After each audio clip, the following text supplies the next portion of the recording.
There you go. Time management principle number 1, do not let your candles burn. Wow, this is actually very spiritual. Do not let your candles burn all the way to the end because it's too difficult to get them out. So I guess a principle, this is your bonus tip right from the beginning. Time management principle number bonus is don't let your candle burn all the way to the end. Take care of yourself, meaning sleep. Sleep for a woman and anybody else is the most important. Anything else is the secondary. Number 1 is good sleep, good rest, so that you are energized and have the mental and physical capacity to manage the rest of your time. The time that you are awake, you can manage. But number 1, go to sleep on time. And then wake up in just a second. Wake up before than everybody else. All right, today we're talking about 7 biblical time management principles for women specifically, even though I guess men can also use it, but also I collected all of the examples of women doing whatever it is for their time management, because a man's role is a little bit different than the woman's role. And because I'm a woman, I'm a mother, I'm a wife, I'm speaking from my perspective, sharing my experience as well as the beautiful biblical principles that have been tested with time and experience. And obviously, if God decided to put it into the Bible, there is a reason why they're there.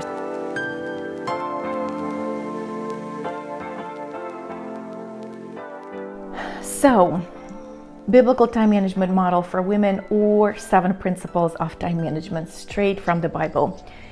Number 1, when I started recording my thoughts, I said that home responsibility is first, because, and that is not exactly true. I'm going to tell my thoughts first, is that once you fulfill your home duties, that's only then you will be able to build better in the outer world and do the work, the relationships, the community service, the everything else. What I meant by that is that God specifically, if you're a wife and a mother, and obviously you live someplace. Hi baby, I'm recording a video.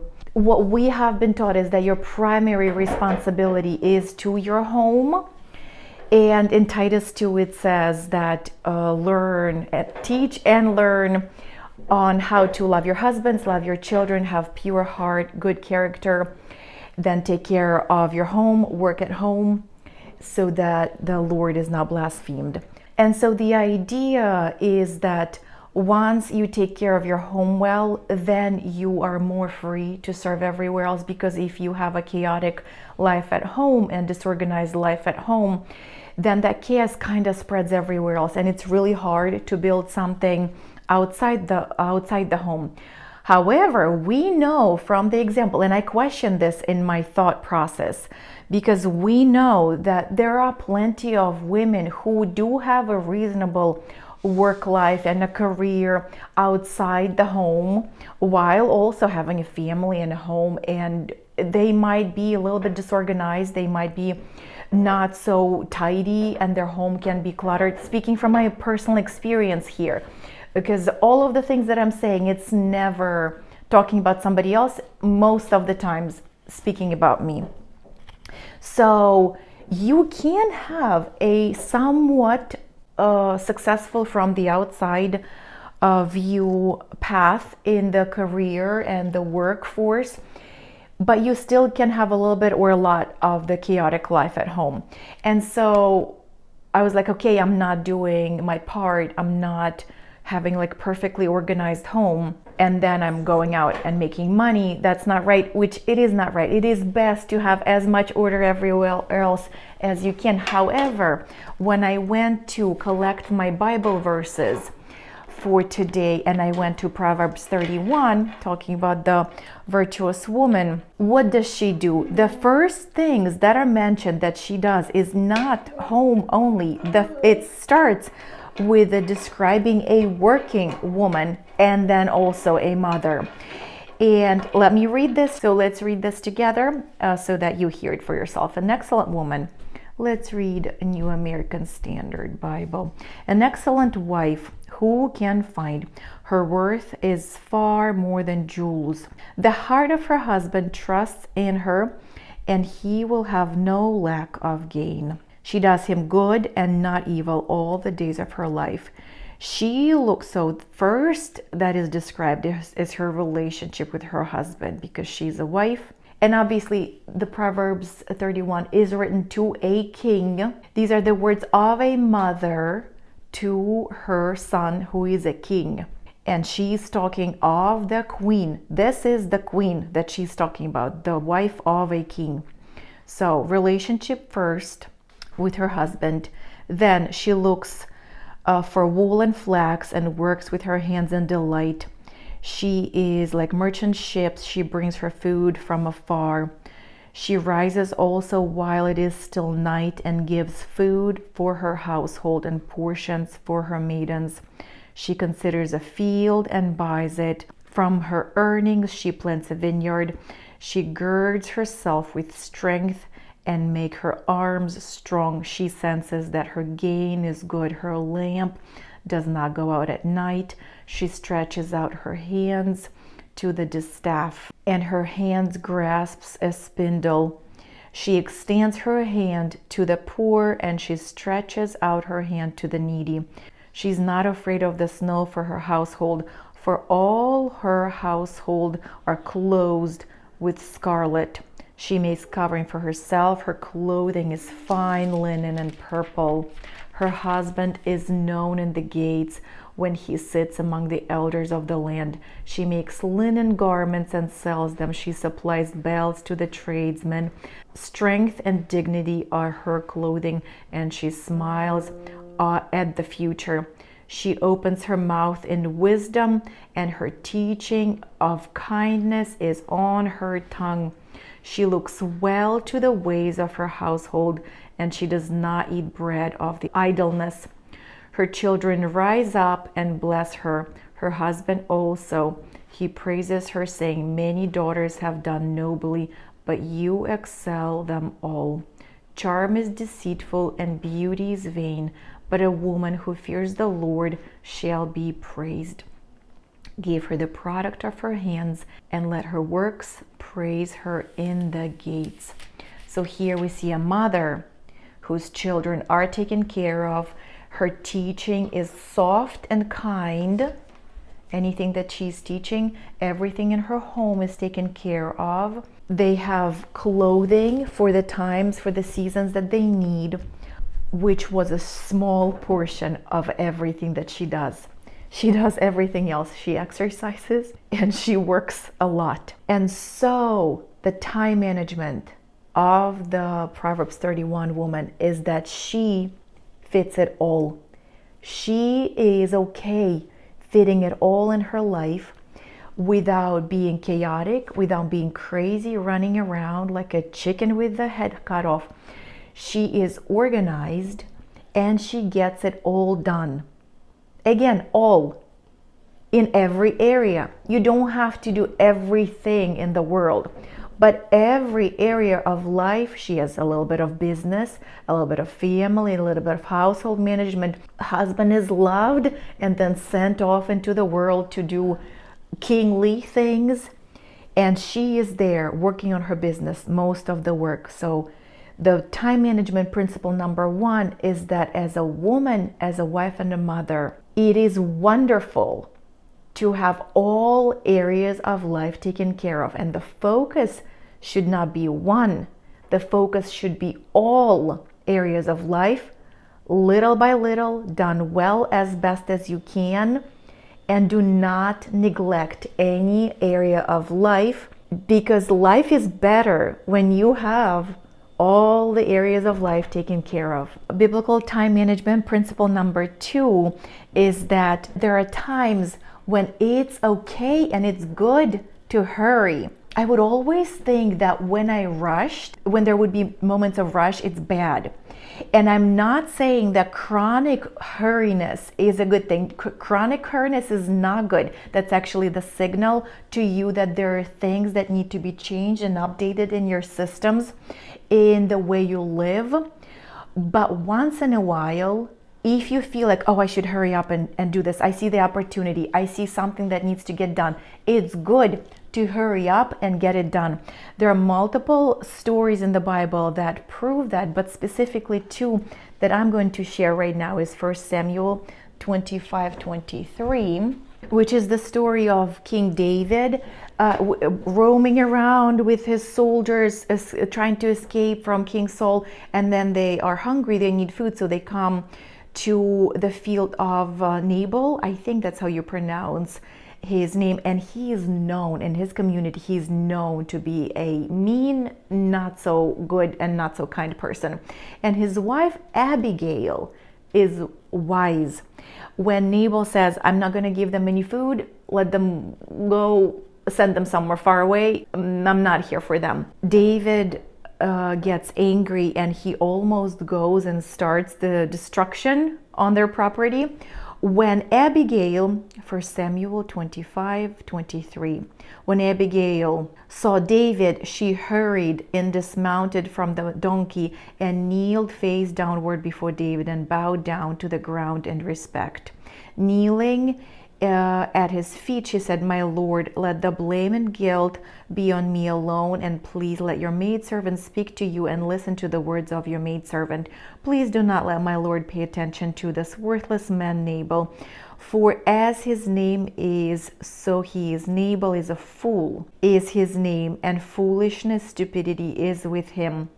But I, your maidservant, did not see my Lord's young man whom you sent. And so she continues, I will give you the provision, please be kind and not do any destruction here. So number one, took the responsibility, which is not even her responsibility, but because she was trying to solve the conflict, she took the responsibility and she hurried to come and solve the problem. And then another one that I'm going to read is Judges 13:10, which is the story of the parents of Samson. The angel came to her and told her what to expect with the pregnancy and what to do with Samson as he starts growing. And so he came to her, told her all of the instructions, but her husband was not there.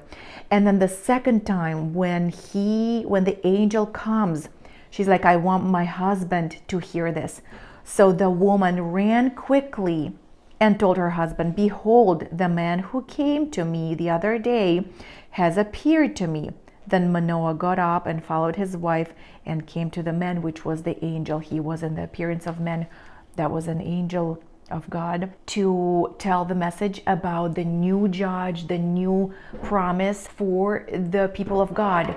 So the thing that I'm learning is that there are moments and times when it is good to hurry up and get things done. When you feel rushed, do not turn on the defense and frustration. What you need to turn in is the analysis. Is it something that you need to solve systematically in your home?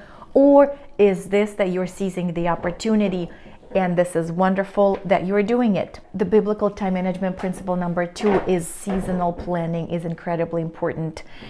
There will be another video that I will post about regular time management principles for all men and women, but like more structured, even more to the timing of everything. But for now, I'm just going to mention the seasonal planning, which is quarterly season. I do not know if you have read the book, A 12-Week Year, which is wise, but it's not complete. Bible is complete, so read your Bible. The 12 weeks is a season. God built in seasons in the years, and weeks in the seasons, and days within the week. And so seasonal planning for a woman is very important because there is clothing, there's decorating, there is holidays, there are birthdays, there's work plans, there's vacations, there's certain special activities that most of moms are in charge of within the family. So I would say that in addition to all of the other plans, specifically paying attention to seasonal planning is great, because just like the majority of people in the biblical times were the farmers, they were forced to plan very well for the harvest season so that they have the food for themselves throughout the year. And so the seasonal planning was to plant the seed, make sure that you have enough seed separated for the sowing season. Then it will be the season of rest. Then it would be season of sowing, seasons of hard work, of watering and weeding and taking care of while it's all growing. And then the season of harvest and storing. This is natural seasons that God built in historically through all of the generations. That what people were doing is just right now. Our life is a little bit abnormal with industrial revolution that it used to be. But the rhythms are so good to look back at and to understand, okay, the seasons are still here. What is this that I am in charge of in my life, every area of life? What is the season that I'm going to be doing? Plan for that, and it's going to be good for you and the family and your work adventures. Number 4 would be to wake up before your family does, specifically before the children wake up. Because I know that my husband wakes up very early, and I feel like I'm not in charge of my husband. He has his own role. He does whatever he needs to get done around the home and in his areas of life. But waking up specifically before the children wake up is incredibly important, just like the Proverbs 31:15 said. She wakes up nice and early and distributes all of the work that needs to be done throughout the household for the day. Incredibly helpful. I do not know how much in detail I need to go into this, but I know that most of us have experienced like waking up after your children is just like not great, not fun. It's a common thing that everybody talks about, that it is great to wake up before your children. So Bible confirms it. I believe it, and I do this as much as I can. At least 30 minutes before the children wake up. It's so great to wake up, get some exercise, get ready for the day is great. Principle number 5 is loving your immediate family members is efficient. It's good time management. Because if you do not love your children, well, I will talk about the husband in a second. If you do not set them up properly, good rules, good discipline, and patience at the same time, lots of love, lots of teaching with kindness, lots of rules and systems that they should be following. If you do not do this, because that's the way to love your children, if you do not do this, then it will be bad for your time management, for everybody's time management, because then it's more problems, more cleanup, more a problem, more time that you have to spend on solving the behavioral issues, and then everybody suffers long term, you as well as your children. So loving your family members is efficient, and Bible keeps the commandment number 2, love your God. Love people around you. Everywhere through the whole Bible, love your neighbor, love whoever is next to you, love each other. This is one of the most important thing that we can do. The principle number 6 that I wanted to separate as its own, because there is a lot to process, is to love your husband is efficient time management. So efficient for the whole life. Number 1, it's like on the daily basis, you feel satisfied and happy in the environment where everybody feels good, because you know that the moment somebody's not feeling good, you yourself start feeling agitated. But one thing, it's the children feeling agitated. They are on a different level than you. You are in charge of them. They are your subordinates. You are their authority in the family. So when they do not feel good, it's a little bit different. You are their guardian. So you are in charge of their emotions. However, when your equal, when your partner, when your spouse is not feeling great, that brings in a different level of discomfort and agitation in your life. So making sure that your husband feels as best as you know how to do is good time management. It's good for people around you, specifically your husband, to feel good. And that's short-term thinking here. Long-term thinking is that, and that's right, hold on, do not get defensive just yet, because I will give you a couple of tools here. Tools, mindset shifts in just a second. Nurturing your relationship with your husband is incredibly good time management, short term as well as long term, because if you do not take care of your relationship, just like the beginning of Proverbs 31 says, divorce is a high probability, because once the relationship is not managed, it just goes crazy and it gets destroyed. And divorce is not a good time management because, number one, divorce takes a lot of time, a lot of stress, and a lot of money. Good time management is not spending a lot of time on destructive activities and experiencing a lot of stress. So avoiding divorce is logically good time management.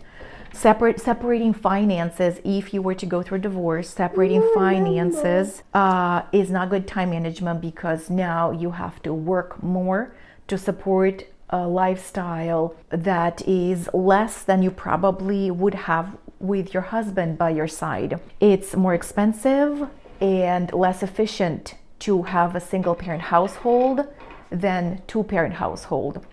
Splitting the kids around is not a very good time management, because it takes so much coordination, so much running around, so much communication, trying to figure out how is this that you're splitting the children so that you can have a somewhat reasonable quality of life for yourself as well as your children. So divorce is not, most of the cases, you guys hear I'm talking about most of the cases, it's just like your average Joe husband. I'm not talking about abuse, I'm not talking about repetitive cheating, I'm not talking about like outliers, which it seems like there is more and more of it happening in our life. However, for now, I am talking about personal I'm not talking about your husbands right now. I'm talking about personal responsibility, talking about clarity of mind, wise vision, common sense thinking, and decisions that are not crazy. I'm talking about average, normal, those kinds of things. I hope we are on the same page. So keep going with trying to avoid divorce. So taking yourself and your children to therapy is not wise time management if you can avoid it. Of course, if you need it, then you do as best as you know how to. If you have gone through a divorce, like, of course, now this is the best time management for you. However, in the attempts to avoid divorce, that's what you should be thinking ahead of time. Building the relationship is better time management than taking yourself and your children to therapy, because it's expensive and also a lot of time that you will be spending. And now let's talk about how to convince yourself to stay married in the situation where you feel like, oh, your husband is this and your husband is that. He's not as good. He's like whatever the negative things that you're thinking about your husband. Before you want to divorce your husband, think about why you married him. Good or bad? Was it fearful? Was it loving? Was it whatever that was? He was the best option that was available to you when you married him. And so just think that he, in the way that you were, in the way that he was the best one. You chose the best one to marry at the situation that was available. So right now, whatever, 5, 10, 15 years later, that your situation have changed. Number one, speaking of faithfulness, God does call us to be faithful no matter the situation, that even if right now you feel like, oh, I'm better than my husband, which a lot of it is actually arrogance. A lot of it's pride that you think that you're better than your husband at the moment. But let's just say that even if you did improve so much, wouldn't you think that that was because of him, the way he interacted with you, between two of you, the relationship dynamics, everybody always affect each other in whichever way, negatively or positively. You changed because of him probably. So number one, faithfulness. Number two, gratitude. Number three, just like thinking, oh yes, if you were to divorce him right now, is there somebody else available that is better? And on a rare occasion, there might be somebody better available. On most of the occasions, there's nobody available. So Let's focus instead of looking for other options. Oh, could this person be available? Could this person be available and willing? You guys, number one, this is just like wasteful. This is bad time management. Entertaining ideas that are destructive is bad time management. Good time management is focusing on the relationship that you have right now, on how that was already so good to you. Look where you're right now. Yes, some things are not perfect, but you are doing great. You have a wonderful personality. You are a hardworking, amazing mother and a very good wife. So let's focus on that. Let's keep working on that, because this is the most efficient way to use your energy, and this is the best time management for you. And so here now we come to the last principle of time management that is biblical. Number 7, which is understanding your role and your husband's role. Again, your husband, dedicating 2 principles to the husbands. So understanding that your husband has his own time management. You are responsible for your own. He's responsible for his own. It is always good to have a conversation before marriage, and as the seasons of your lives are changing, it's good to revisit the conversation. Who is responsible for what? Which areas of life you are mostly responsible for, and which areas of life he is mostly responsible for. Which obviously, if somebody is sick, if somebody has too much work going on at certain moments of life, sometimes we have to fill in certain things. Sometimes when I have too much work, my husband spends more time with the children. If my husband would have too much things to do at work, which he had never had, like crazy things, but like if I would have to take the car for like oil change or something, I would figure it out. Like I would do it, even though that has never happened. So that's good for me. I had never had to, like I've never mowed a lawn in my life. I do not even know how to run it. But anyways, if the situation is that you have to fill each other's roles and the areas of life, this is good. But otherwise, if there are areas of life that you are mostly responsible for, why do you expect your husband to fill in those roles? He has his own health and well-being and free time and rest and sleep and career and children relationship to build. And so does you. He has his own household areas of life and car maintenance and whatever else that he has to do that you don't want to do, you would not be willing to do, that he does. You have your own areas of responsibilities in your family to fill in. If this is not agreed upon, do not expect your husband to come from work. He did a very good job at his time management when he went to bed on time, when he woke up on time, when he got his exercise done on time, he got up with his alarm clock. Speaking of myself, you guys, speaking from my experience right now, being strict to myself here. And so he did all of the things that is expected of him, that was agreed upon. And now when he comes home from work, he did a good job at work. He did not get fired for laziness or doing a bad job. And now he comes home and I expect him to fill in with the dishes or pick up the toys or like whatever that is expected of my role within the family. And this is unfair. If he did a good job at his time management and he planned for 30 minutes on the couch watching basketball game, this is time to rejuvenate, to rest and refill. This is not allowed for me to get mad. If I did a good job at my areas of life and I want 30 minutes of rest, I'm going to go lay down on the couch, watch a movie, read a book, read a Bible, scroll my phone, read a book to the children, whatever that is that I planned for. If my husband comes to me rushing out and be like, oh, I did not plan very well, can you mow the lawn because like the municipality is coming over or something? I would not be very pleased. And if it would be happening regularly, every day, consistently, chronically, that is a little bit frustrating. So let's just agree that you have your own time management. He has his own time. obviously agree on what is happening within your family unit, and then leave your husband alone to manage his own life. Do not try to involve him onto doing your stuff. You have your stuff. Do not bring him into your business. Do not bring him into your cleaning. Do not bring into your birthday party planning and party organization. You are not allowed to get mad at him for the things that you decided to plan, and now you are bringing him into this. A lot of the husbands are actually very good.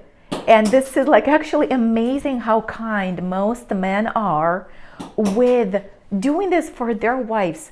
But if he doesn't want to, if he wants to lay on the couch, please just leave him alone. Agree on the areas, and then he has his own time management and you have your own. I did mention the Bible in the very beginning, that he sits at the gates. He has his own things to take care of. He's in the outside of the world doing his own things. When the Proverbs 31 woman, she does her own thing. She is responsible for her own thing. Nowhere in those passages is described that a husband is helping her. Agree on what it is that you need to be working on, and then let your husband manage his own time. Spend the time with the children whenever he is spending time with the children. Doing his household things when he needs to do them. Do not expect your husband to take the trash out whenever you just said this, because he has his own plan. Do not be frustrated that he's not taking out the trash when you said, oh, I need the trash taken out. He knows when he's taking trash out because he has a plan. I hope this is helpful, and I hope that elevates the frustration and the time management difficulties. If I did not speak something clearly, please forgive me. Please be kind in your comments. If you have any questions, examples, specific things that need to be addressed, leave them in the comments. Because if there are some kind of lack of clarity within the things that I have said, please ask me, and hopefully in the next video I can clarify or not. One of the videos that is coming up next is the time management principles from the Bible for all, a lot more than what I just said. There's 10 or something. I started writing them down. I did not count how many I have. There's a lot. Look out for those. I am so excited for the next video, as well as for the rest of them that are coming. Thank you so much for spending some time with me. Dear God, thank you for the wisdom that you give us through the Bible. Please give us wisdom to hear, accept, and act upon. Obedience is hear and respond. You hear the voice of God. Number one, for us to hear the word of God, you have to come and read it. And number two, once you hear it, respond. And response is the action. Once you do the action, this is the actual faith. Faith without deeds is dead.